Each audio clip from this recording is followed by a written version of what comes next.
Oh, so we are blessed with, in my opinion, the most engaging speaker, somebody we've known for a long time, co-founder of this community, licensed Unity teacher, Therese. Yeah,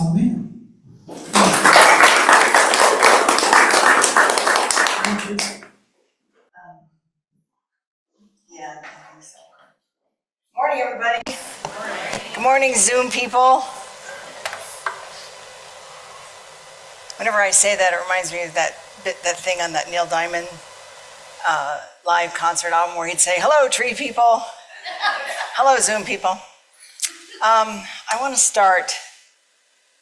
I had been thinking about the title of this talk, and then a few days ago, I saw this on my Facebook feed. It's going to sound familiar to somebody in this room.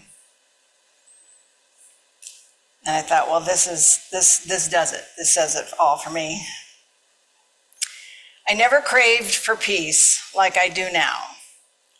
I don't want to wake up angry, upset, or have any negative thoughts. I just want to be happy and have peace with everything. Let's take an offering for unity. So I thought about that, and like everything else, when we receive information, we filter it through our own personal filters. And I thought, what does that mean for me? And I think we are in the most upheaval time I can remember in terms of our culture, our politics. I wasn't around 150 years ago, so I'm sure somebody back then would argue with this, but there are a lot of things that are disturbing our peace.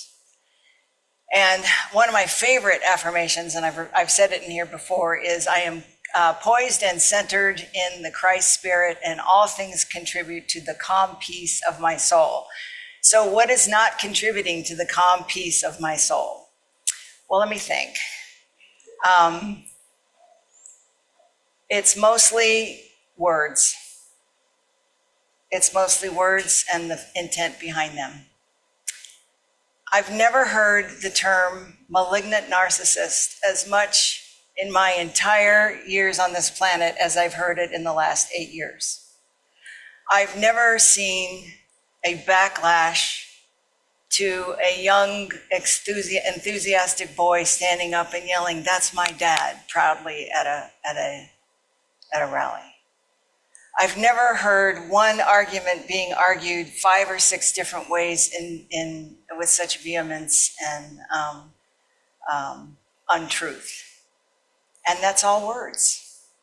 And I submit that if we change our words, that's part one, we'll change our reality. And if we change our intent, we'll change it as well. So let's talk about the words first.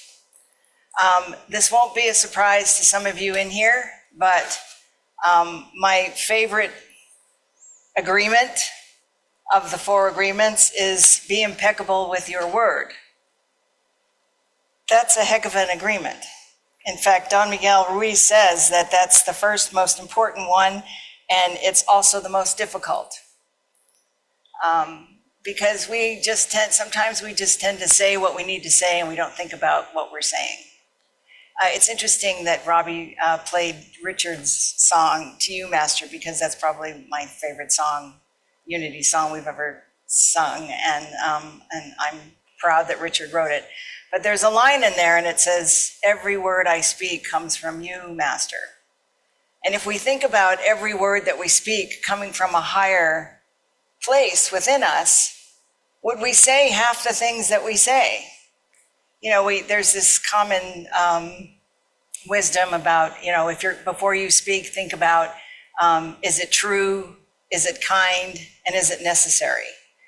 And I would venture to guess that half the time it isn't necessary when we say what we need to say. But we're human and we need to express ourselves.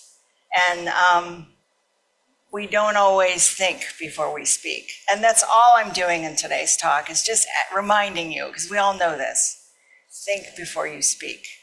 I'm just as guilty as everybody else. And I think the biggest source of the disturbance of my peace is on the phone with the automatic answering machine things. I found myself the other day. Now, the only saving grace about this is that there was nobody else in the room.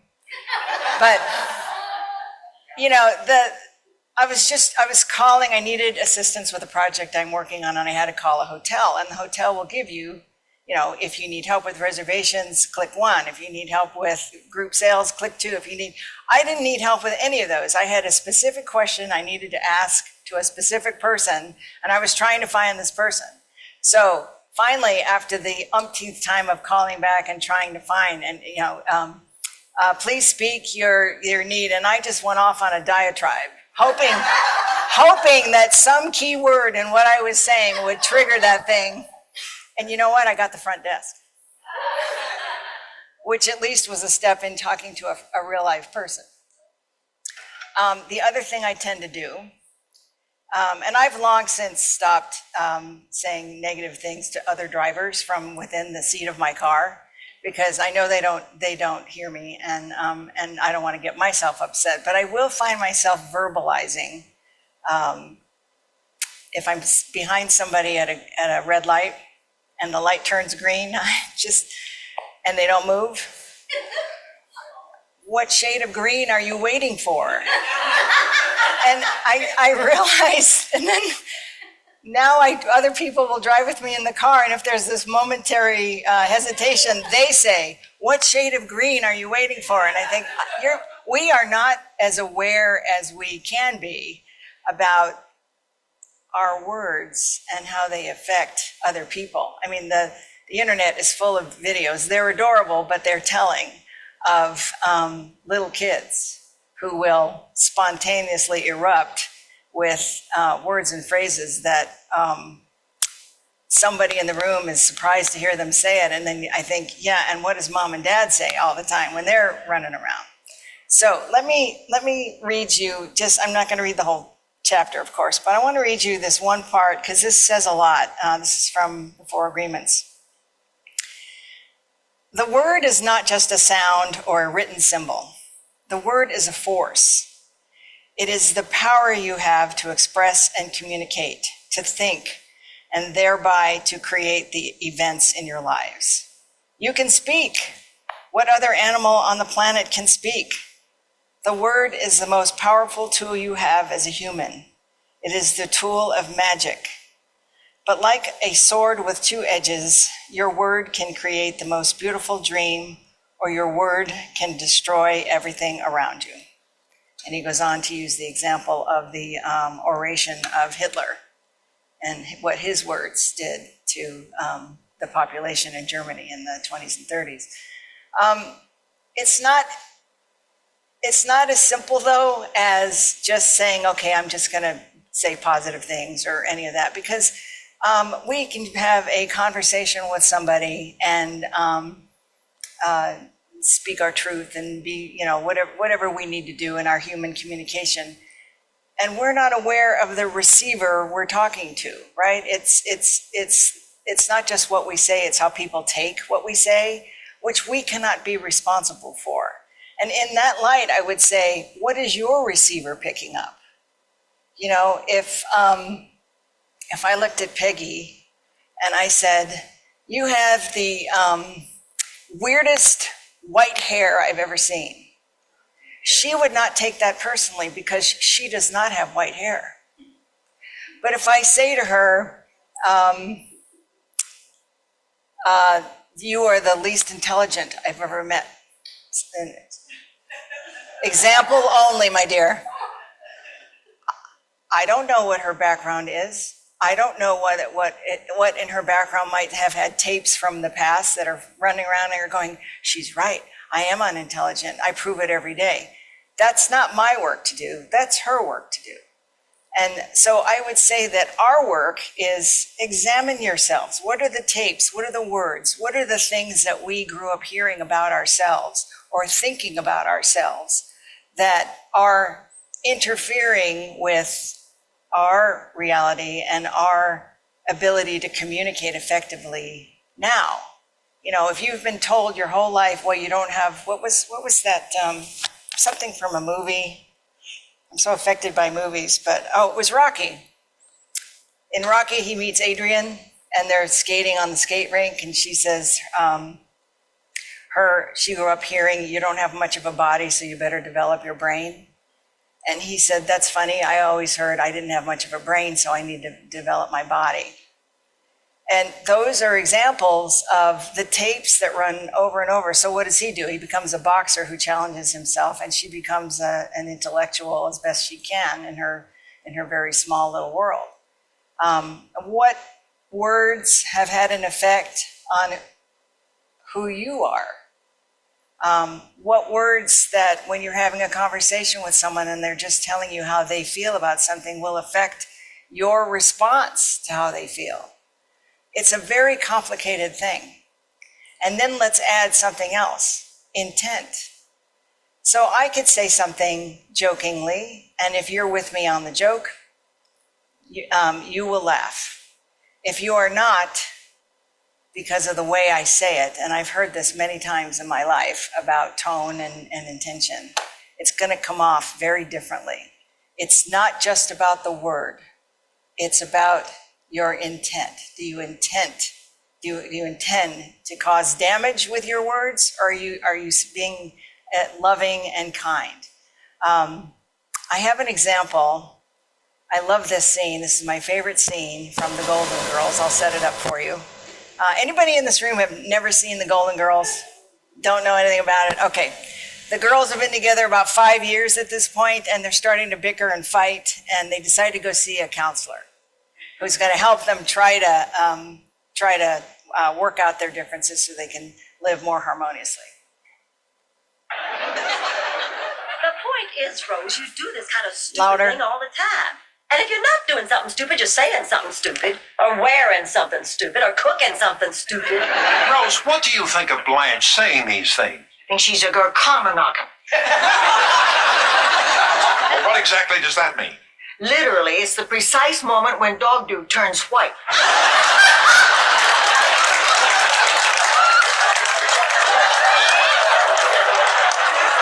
But in general, it refers to the kind of person you don't want to share your hootin' goggles with.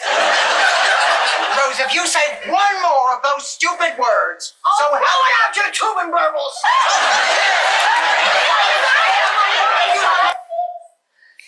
It's not the words, was it? So I would ask, what is it that we're doing that we're causing somebody else to blow it out their tube and blurbles? I mean, I saw this other video. I have to admit that there are times, because of the work that I do, I have a lot of downtime, and I go down the rabbit hole of reels and videos and all this stuff. And some of them I bypass because they're negative. They're very negative, and I don't want to inflict that on my being. But a lot of them are very instructive and very cute. And this one guy was talking about always being honest in your speech, and that in this culture, we have been taught that little white lies are okay when you're sparing somebody else's feelings. And he says that that's really not true, that you're out of integrity even when you're doing that. So he gave the example of, he went to go see a play. A good friend of his was in this play, and she was excited about being in this play.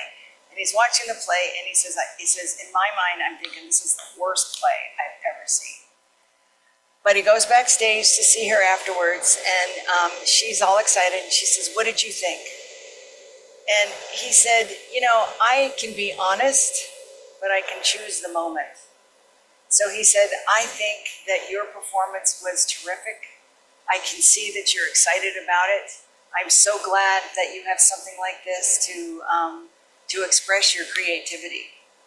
And she was still in her moment of bliss because she was in the height of adrenaline and excitement, and he was not going to tell her, I think it's the worst play I've ever seen. So part of our words are timing and intent. He said the next day they were talking, and when she had come down a little bit and she was in a little bit more receptive frame of mind, he said, I'm not sure about the writing and the production and all this everything else he needed to say in order to have an honest conversation with her. But I thought that was very telling, because we as humans sometimes have to make our point and we make our point, I'm just being honest. Well, at what expense do you need to be honest? And I'm not saying lie. I'm not saying don't be in integrity with yourself. But I'm saying, can we heighten our awareness of the energy that we put out when we are communicating our words?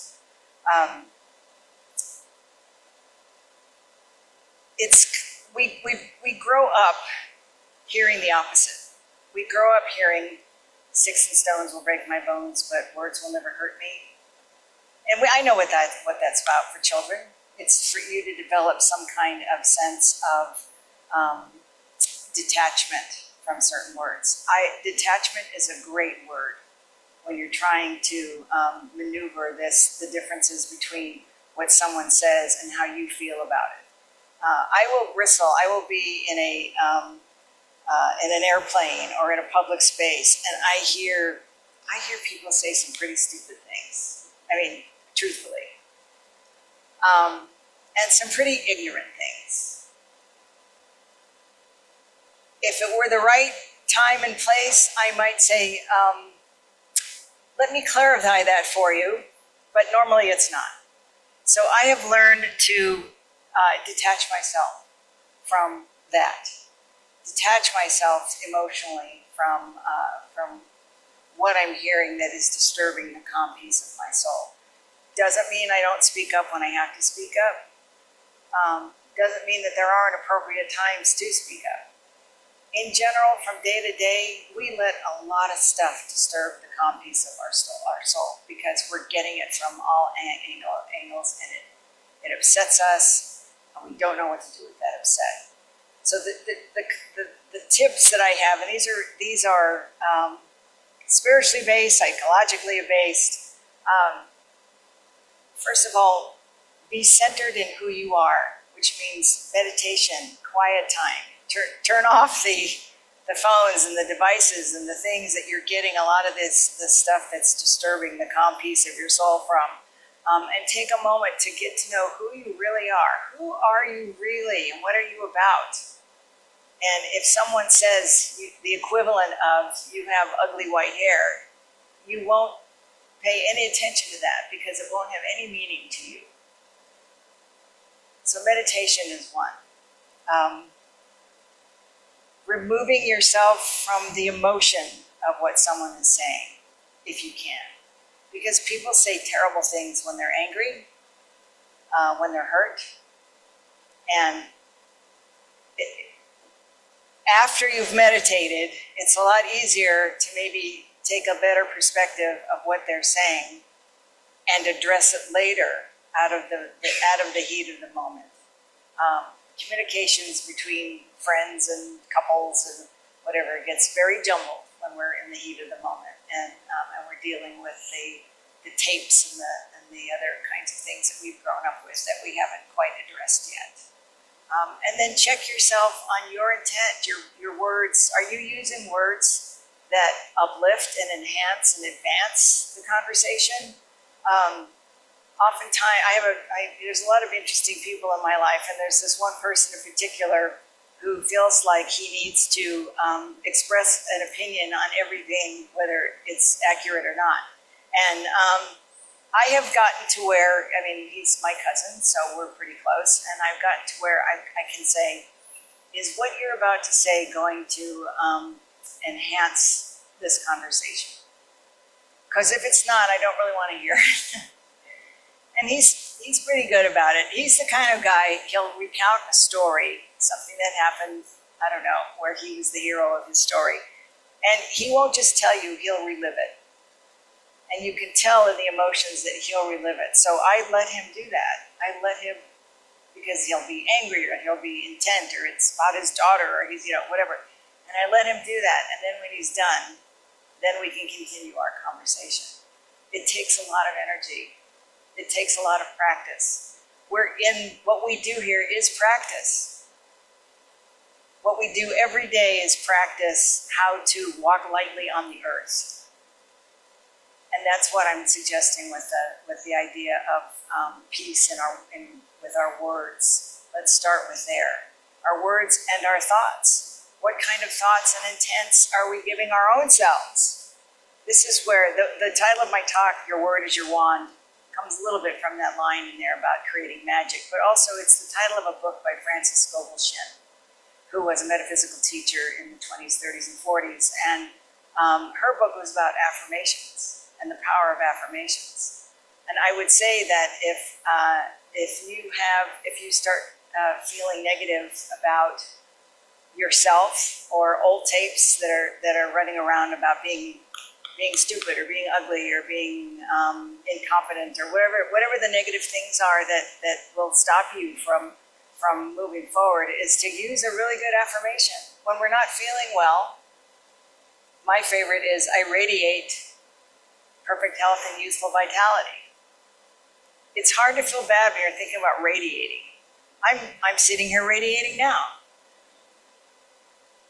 Or when you're upset or worried about family members or something, find an affirmation that gives you comfort and has a word in it that will spark you towards the positive. We talk a lot about Charles Fillmore's famous affirmation about, I fairly zeal with sizzle and enthusiasm to do the things that need to be done by me. 94, and he's sizzling over zeal and enthusiasm. Sizzle is a great word. The words that we tell ourselves will affect our day. I know what it was, Lynn. I was saying something about what you posted. It was about acceptance. And the difference between acceptance, and I'm guilty of this myself because I live in Pismo Beach, and it's like this a lot when I wake up in the morning.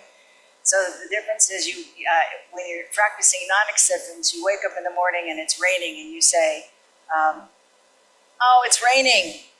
It's going to really affect my day. I hate the rain. I can't do anything in it. It makes me feel lousy, and it makes me feel this, and it makes me feel this. Rats, right? Acceptance is you wake up in the morning and you go, oh, it's raining. Yep. And then you go on with your day. What a difference. What a difference. I'm going to remember that every time I wake up to the marine layer and start thinking about what I can't do. I'm going to start thinking about, what can I do in this weather? And it may seem like it's a game that we play, but I got to ask you, what's the alternative? Do you want to wake up in a positive, happy mood like this thing I read to start with? Or do you want to just be miserable all day? I don't think anybody in this room comes to Unity because they want to feel miserable all day. I don't think so either. I can't imagine you being miserable at all. Yes, you are. And you're a great example, Ellie. All right. So I'm going to read one more thing in closing. By the way, does anybody have any, I'm sitting in a chair because I want this to be conversational, even though it's not really. But does anyone have anything they would like to share? Be careful with your words. No. Okay, I'm going to read one thing in closing because I really do feel like it's this never-ending thing. Human beings they're prone to positivity or negativity, and sometimes it's real. I mean, it's at the drop of a hat. And the practice of what we do is to see the God in everything that we do, to see the benefit in everything that we do, to see something that's happening around us that we might label as negative and just go, I know there's a silver lining in here. That thing that I've said before about walking into a room full of horse poop and saying there's got to be a pony in here somewhere.